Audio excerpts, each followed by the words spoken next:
Charge, जिसे हम आवेश भी कहते हैं,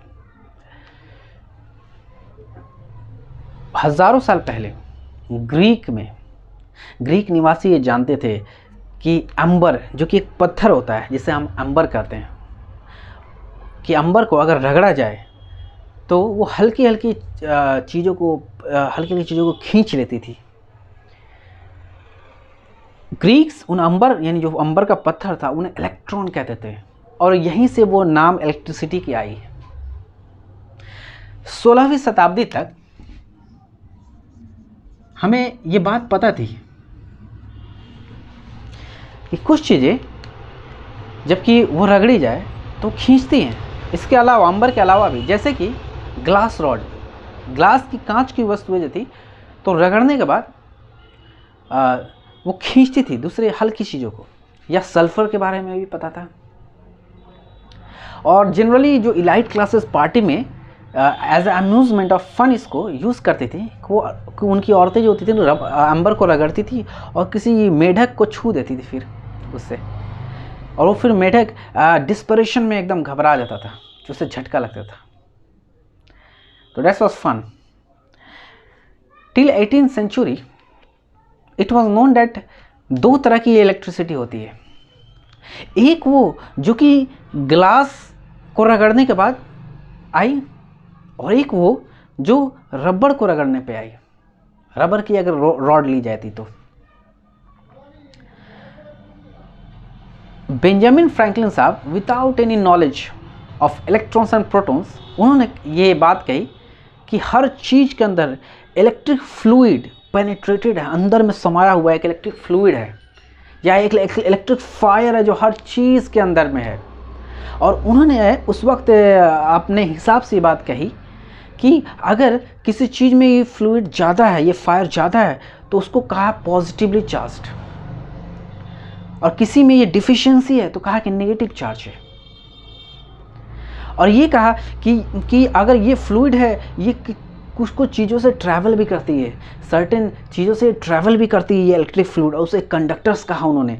और वो लोग जानते थे उस वक्त तक कि ये जब फ्लूइड ट्रांसफ़र किया, तो अगर ये पॉजिटिवली चार्ज थी और ये ट्रांसफ़र किया, तो जिस पर ट्रांसफ़र किया वो खुद पॉजिटिवली चार्ज हो गया, और जहाँ से चल दिया तो वहाँ उसका डिफिशियंसी हो गया, यानी कि कमी पड़ गई, तो वो नेगेटिवली चार्ज बॉडी हो गई। और यहाँ से ये कंजर्वेशन ऑफ चार्ज की भी बात सामने आने लगी। और ये हिस्ट्री बस इतनी ही नहीं है, बल्कि ये बहुत ज़्यादा बड़ी है और लंबी भी है। और इसकी शुरुआत न्यूटन साहब के ज़माने से होती है, जबकि वो जब रॉयल इंस्टीट्यूट में बैठे थे और गद्दी पर जब उन्होंने हॉक्सबी की रोटेटिंग ग्लास स्फीयर, जहाँ से वो चमकने लगी थी। और फिर बहुत सारे एक्सपेरिमेंट्स, इसमें लाइडेन जार भी, इसमें सोचा कि जब अगर ये कुछ है फ्लूइड की तरह कुछ है, जैसे कि पानी होती है, जैसे इलेक्ट्रिसिटी है, तो इसको स्टोर भी तो कर सकते हैं जैसे पानी को स्टोर कर सकते हैं। तो उन्होंने लाइडेन जार बनाई थी। और उसी तरह अगर ये पता चला कि ये ट्रैवल भी कर सकती है, तो वोल्टा साहब ने इसका उपयोग किया कि यार कुछ है जो कि बहुत ही डिवाइन है, उन्होंने एनिमल इलेक्ट्रिसिटी का नाम दिया था।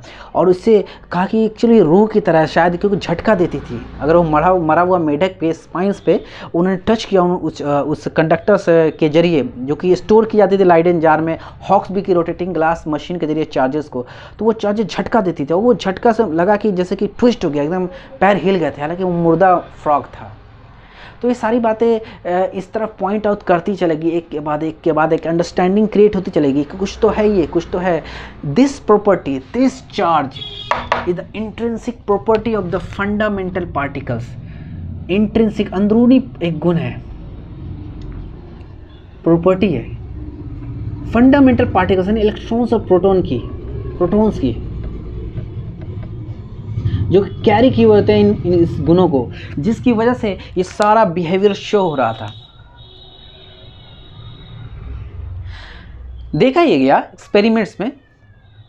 और ये ऐसा नहीं कि इतने ही साइंटिस्ट, इसके अलावा भी बहुत सारे लोगों ने बहुत ही फेमस रॉयल इंस्टीट्यूट लंदन में वो जो एक्सपेरिमेंट किए गए, जो 2 कार्बन रॉड को वोल्टा साहब ने जो पूरी एक वोल्टाइक पाइल बनाई थी कि एसिड में भिगो दिया था पेपर को, और फिर मेटल पीस रखा, फिर उसके ऊपर एसिड रखा, फिर मेटल पीस रखा, पूरी जोड़ दिया था। और फिर एक दूसरे साइंटिस्ट ने जो रॉयल इंस्टीट्यूट लंदन में पूरी एक्सपेरिमेंट की थी, हम्फ्री डेवी नाम था उनका, जो हम्फ्री डेवी की आर्क लाइट करते क्योंकि जैसे पहली बार की स्पार्क हुई थी और लोग पता चला था कि यार कुछ तो है अंदर, वहीं से एक मॉडर्न साइंस की शुरुआत हुई थी। पूरी केमिस्ट्री, पूरी नई मॉडर्न साइंसेस की अंदर में कुछ है यार, कुछ है इलेक्ट्रॉन्स की तरह, कुछ है प्रोटॉन्स की तरह, कुछ है चार्जेस जो कि अंदर भी बिहेवियर एक्ट कर रही है सारी चीज़, कि डार्कनेस से एक लाइट कैसे आ गई। चलिए पढ़ते हैं हम आज चार्ज को। एक्सपेरिमेंट्स ऐसा किया गया कि एक ग्लास रॉड लिया गया और ग्लास रॉड को सिल्क क्लॉथ से रगड़ दिया गया, सिल्क क्लॉथ से रगड़ दिया गया। जब ग्लास रॉड को लेकर सिल्क क्लॉथ से रगड़ा गया और उस पर कोई चार्ज आया, उस पर कोई चार्ज आया, ये पता कैसे चला कि दूसरे ग्लास रॉड को एक दूसरा ग्लास रॉड अगर दूसरा कोई ग्लास रॉड उसी तरह सिल्क क्लॉथ से रगड़ के और करीब किया जाता था तो ये ग्लास रॉड दूसरे ग्लास रॉड को रिपेल करता था, धक्का देता था, दूर भगाता था। और एक ग्लास रॉड और एक प्लास्टिक रॉड अगर लिया जाता, प्लास्टिक का रॉड ले लिया गया और उसको रगड़ दिया गया कैट्स फर से, बिल्ली के समूर से, तो और दो प्लास्टिक रॉड रगड़ी हुई अगर करीब लाई जाती थी वो भी रिपेल करती थी, यानी दूर भागती थी। लेकिन ये ग्लास रॉड रगड़ी हुई जो कि चार्ज हो चुकी थी और ये प्लास्टिक रॉड जो कि रगड़ने के बाद चार्ज कर दी गई थी, ये दोनों अट्रैक्ट कर रही थी, सट रहे थे आपस में एक दूसरे में।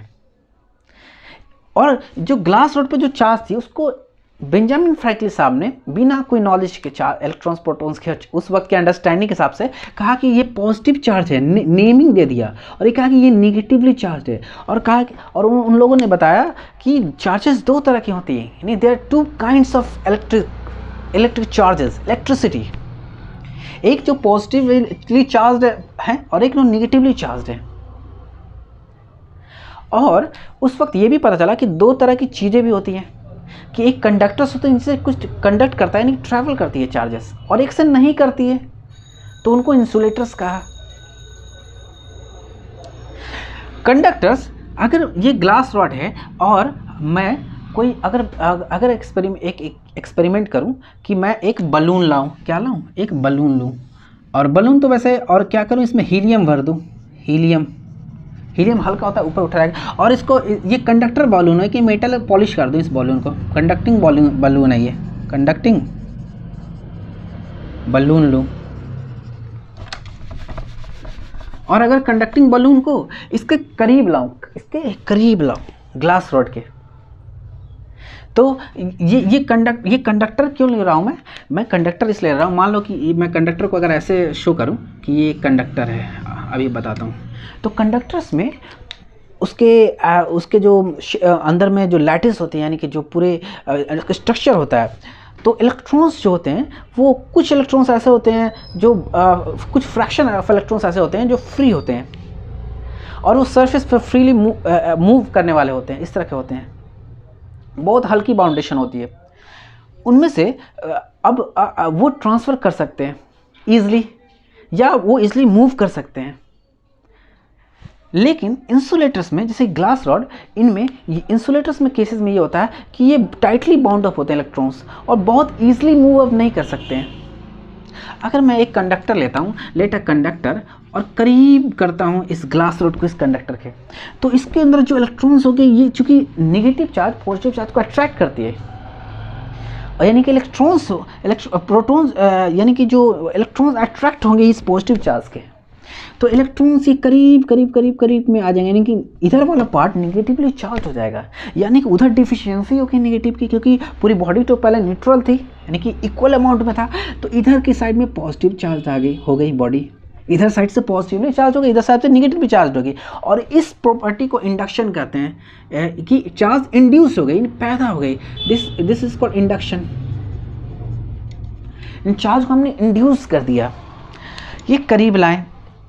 अच्छा अब अगर हम दूसरे, इसको पोलराइजेशन भी कह सकते हैं कि बॉडी को मैंने पोलराइज कर दिया, कि एक तरफ नेगेटिव तरफ पॉजिटिव की एकदम पोलराइजेशन कर दिया, चार्ज का डिवीजन कर दिया हमने, बॉडी इज पोलराइजेशन कर दिया हमने बॉडी का। वी विल डिटेल में हम आगे पढ़ेंगे इसके बारे में। फिलहाल हम आते हैं कि ग्लास रॉड को अगर हम एक हीलियम लाऊं और उसे कंडक्टिंग बलून है, हीलियम का फील्ड है इसमें, और करीब लाऊंगा तो ये खींचेगी, कोई फोर्स एक होगा, इसी तरह की ये फोर्स होगा। अगर ये हल्का होता तो खींच जाता, ये बॉडी खींच जाती, इसलिए मैंने ये लिया कि हल्का तो खींच गई। अब ये खींचे तो इसकी तरफ अट्रैक्ट होगी, ये बॉडी हल्की वस्तु है, अट्रैक्ट होगी। जब इसको सटेगी, जब इसमें सटेगी तो चूंकि ये कंडक्टर है तो बहुत मुश्किल से चार्जेस ट्रांसफ़र होंगे इस बॉडी से, सॉरी इंसुलेटर से, इसलिए बहुत मुश्किल से ट्रांसफ़र होगा। लेकिन ये चूँकि कंडक्टिंग है और इसको खूब देर तक इसको अगर मैं सटाता रहूँगा ऐसे तो कुछ चार्ज ट्रांसफ़र हो जाएगा दोनों के बीच में। अभी अगर मैं मान लो कि ये मेरा ग्लास रॉड था, या मैं अगर प्लास्टिक रॉड भी लेता, तो प्लास्टिक अगर रॉड लेता तो नेगेटिव चार्ज होता इसमें मेरे रॉड में। अगर मान लो, चलो अगर मैं दूसरा एग्जांपल लूँ, इसको छोड़ दूँ, अगर मैं समझाने के लिए ये कहूँ कि एक प्लास्टिक रॉड लिया मैंने और कैट्स फर से रगड़ दिया मैंने प्लास्टिक रॉड को कैट्स फर से, तो हमें पता है कि इसका नाम हमने जो चार्ज था ये इससे डिफरेंट था, उसके नाम हमने नेगेटिव रख दिया था। और दो ही तरह की चार्जेज एक्चुअली नेचर में होती है, दो ही डिवीज़न काइंड्स ऑफ चार्ज होती हैं। तो ये नेगेटिव चार्ज था, इसको अगर करीब किया, मैंने कैसे रगड़ा था, कैट्स फर से रगड़ा था। अब इसको करीब किया और तो ये खींच गया, अट्रैक्टेड हो गया, सट गई। तो मान लो उसको सटाया तो ये प्लास्टिक रॉड हमारी क्या है, इंसुलेटर है, तो चार्जेस बाउंड है बहुत स्ट्रांगली। हमने तो रगड़ के इसको चार्ज कर दिया, लेकिन अब जो भी चार्जेस में नेगेटिव आई हैं ये टाइटली बाउंड अप है, तो मुश्किल से ट्रांसफ़र करेंगे। फिर भी हमने इसको सटाया हीलियम से। अगर मैं डेमोस्ट्रेट कर सकता तो ज़रूर करता, बट लैक ऑफ एफिशिएंसी हम डेमोस्ट्रेशन नहीं दिखा पा रहे हैं, वो बता पा रहे हैं। तो इसको अगर मैं सटा रहा हूँ सब जगह से सटाऊँ, थोड़ी मुश्किल से, थोड़ी सी कुछ फ्रैक्शन होगी, क्योंकि मैं समझता हूँ कि एक या दो चार्जेस आउट ऑफ 13, 14, 15 चार्जेस अगर जो कि यहाँ मौजूद होंगे वो ट्रांसफ़र कर जाएंगे, तो 1 out of 10 to 15 charges transfer करेंगे, तो कुछ ये बॉडी निगेटिवली चार्ज इस पर आ जाएगी, तो कुछ नेगेटिव चार्ज इसको मैं ट्रांसफ़र कर देता हूँ, हल्की सी नेगेटिव चार्ज ट्रांसफ़र कर देता हूँ, ठीक है। ऐसा सटा के बाय टचिंग मैंने ट्रांसफ़र कर दिया, बाय टचिंग। यहाँ बाय रबिंग मैंने जैसे चार्ज को ट्रांसफ़र किया था ना, बाय रबिंग, कैसे ग्लास रॉड को जैसे मैंने सिल्क क्लॉथ से बाय रबिंग चार्ज को ट्रांसफ़र कर दिया था। ये बाय प्रॉपर्टी है, नेचर है कि ये चार्ज ट्रांसफ़र हो जाती है। बाय टचिंग, ये कंडक्टर है और ये प्लास्टिक रॉड है, लेकिन थोड़ी सी अगर रगड़ेंगे तो ट्रांसफ़र थोड़ी सी हो जाएगी, तो थोड़ी सी मान लो टच करके मैंने चार्ज को ट्रांसफ़र कर दिया। अब मेरी बलून नेगेटिव चार्ज हो गई और ये भी पहले से नेगेटिव चार्ज है। अब अगर मैं इसको करीब लाऊंगा, अब अगर ट्रांसफ़र करने के बाद अगर करीब लाता हूँ तो ये क्या करेगी, रिपेल करेगी। क्या करेगी, रिपेल करेगी, क्योंकि नेगेटिव है, ये भी नेगेटिव हो चुकी है, तो करीब लाऊंगा तब तक रिपेल करेगी। अच्छा, अब लेकिन ये चूंकि पूरी बलून नेगेटिवली चार्ज स्फीयर है, तो मान लो कि ये कंडक्टर है, तो कंडक्टर में तो फ्लो करती है, तो चार्जेस फ्लो करके पूरी को नेगेटिव कर दी, यानी कि फ्लो होने लगी, क्योंकि एक जगह रहेगी बहुत सारी, तो रिपेल करेगी नेगेटिव, तो फ्लो कर गई चारों तरफ यूनिफॉर्मली स्फीयर में। ये आगे बहुत डिटेल में इसको पढ़ेंगे। अब अगर मैं इसको करीब लाऊं, इसको ये नेगेटिव पॉजिटिव, तो ये क्या होगा, अट्रैक्ट होगा। क्या होगा, इधर अट्रैक्ट होगा, खींचेगा इससे। अब क्या होगा, इससे खींचेगा। This is all about the charges. आपको एक डेमोस्ट्रेशन मैं करके दिखाता हूँ कि ये बिट्स ऑफ पेपर है, जिसको मैंने ये एक कोई ऑब्जेक्ट, इंसुलेटर ऑब्जेक्ट है कोई रखा हूँ।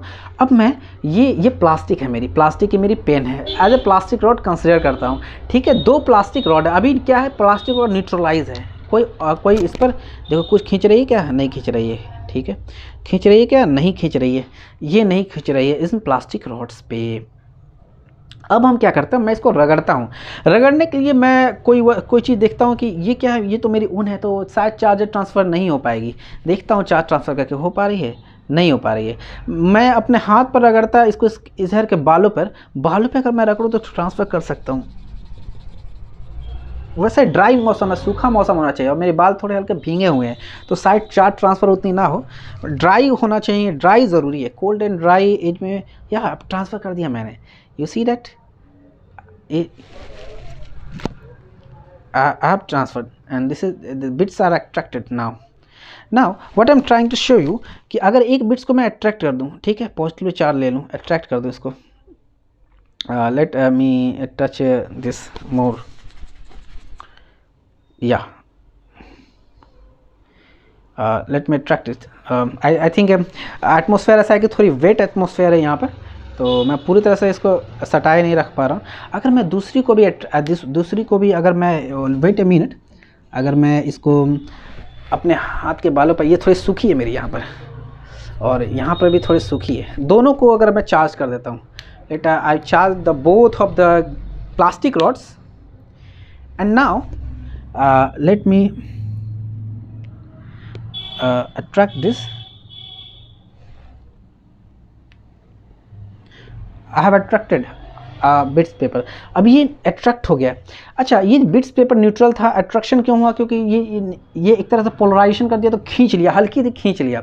अब मैं दूसरी चार्ज को लाऊंगा तो ये क्या कर, न्यूट्रलाइज कर दिया मैंने। देखो गिर गया, ये गिर फोर्स की वजह से भी गिर सकता था, बट एक्चुअली मैंने चार्ज की वजह से गिराने की कोशिश की इसको। Let me charge this my body. Actually I can not charge it because I am not properly insulated, I think. Okay, let me perform this particles. Yeah, yeah, let me perform and let, देखो ये भी charge है, ये body, ये भी charge है, body is charge. Let me perform the experiments. Body is charge. Now मैं क्या करता हूँ, ये भी नेगेटिव, ये भी, दोनों को सटाऊंगा, न्यूट्रलाइज करने की कोशिश करता हूँ मैं, और ये गिर जाएगी, गिर गई ये। और अगर मैं दोनों को फिर दोनों को मैं छू दूँ, ऐसे दोनों को क्या करूँ, छू दूँ। अब देखता हूँ करने की उठ पाता है कि नहीं। अब कोई चार्ज नहीं है, no charges here. So it was demonstrated that there is something like charge which is attracting and something that is conducting. मैंने conduct कर दिया, और there was something sort of demonstration. Hope you are doing well. We'll continue the series. बहुत खुशी की बात यह है कि मैंने टेस्ट सीरीज़ और एक असाइनमेंट की सीरीज़ और सरप्राइज़ मेगा टेस्ट सीरीज़, तीनों तरह के लिंक्स अपने यूट्यूब चैनल के बारे में मैं डाल रहा हूं, और इसकी कंटिन्यूशन भी करूंगा। फिलहाल एक तीनों की है, आप उन एग्ज़ाम्स को दे सकते हैं। It is of course free for you, for my viewers, for my students. Hope you are doing support. Kindly ask me question, have suggestions, give me comments.